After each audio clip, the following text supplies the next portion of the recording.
Hello, Rama Rama Pupod. Hope all are in good health, feeling great, wonderful, having a happy and peaceful life. Now let's continue with the next chapter. I am startled to feel it became slower and slower. A thrill of eeriness spreads over my nerves as I distinctly feel his heart completely stop its rhythmic functioning. The pause lasts for about 7 anxious seconds. I try to pretend that I am hallucinating, but my nervousness is such that I know the attempt is useless. As the organ returns to life from its seemingly death, relief seizes me. The beats began to quicken and normality is safely reached at length. The yogi does not emerge from his motionless self absorption till some minutes later. He slowly opens his eyes and asks, "Did you feel the heart stop?" "Yes, most distinctly. I am certain that there was no hallucination about the feet." What other strange yogi tricks can Brahma play with his internal mechanism, I wonder? As if in answer to my unspoken thought, Brahma says, "It is nothing compared with what my master can achieve. Sever one of his arteries, and he is able to control the flow of blood. Yes, even to stop it. I too have brought my blood under some measures of control, but I cannot do that. Can you show me that control?" He requests me to take his wrist and grip it.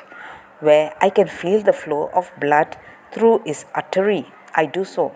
Within 2 or 3 minutes, I became aware that the curious rhythm which beats under my thumb is lessening. Soon it comes to a definite halt. Brahma has brought his pulse to a stop. I anxiously await the resumption of circulation in his artery. A minute passes, but nothing occurs. A second minute, during which I am acutely conscious of each second, likewise ticks itself away in my watch. The third minute is equally fruitless.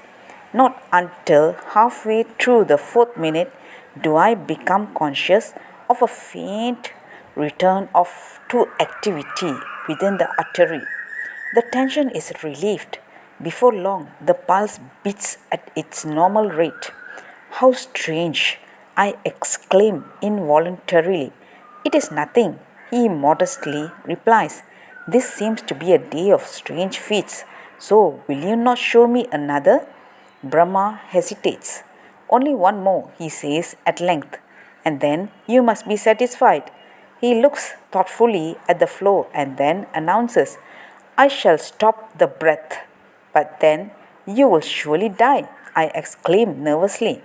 He laughs but ignores the remark. "Now hold your hand flat under my nostrils." I obey him hesitantly. The warm caress of exhaled air touches and retouches the skin of my hand. Brahma closes his eyes. His body becomes statuesque in its steadiness. He appears to fall into a kind of trance. I wait, continuing to hold the back of my hand immediately under his nose. He remains as still, as unresponsive as a graven idol.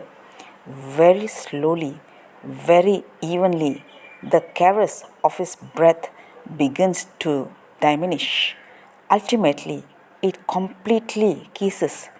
I watch his nostrils and lips. I examine his shoulders and chest, but in no single case can I discover any external evidence of respiration.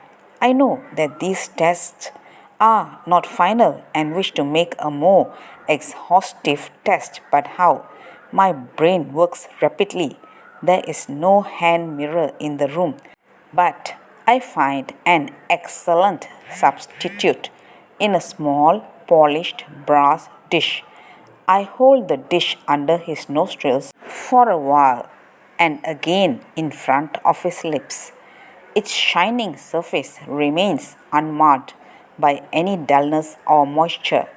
It seems impossible to believe that in this quiet, conventional house near a quiet, conventional city, I have established contact with something significant, something that Western science may one day be forced to recognize against its will. But the evidence is there and it is indubitable. Yoga is really more than a worthless myth. That's all, folks. Let's continue the next chapter. Thank you. Bye bye. Rama Rama Popodu.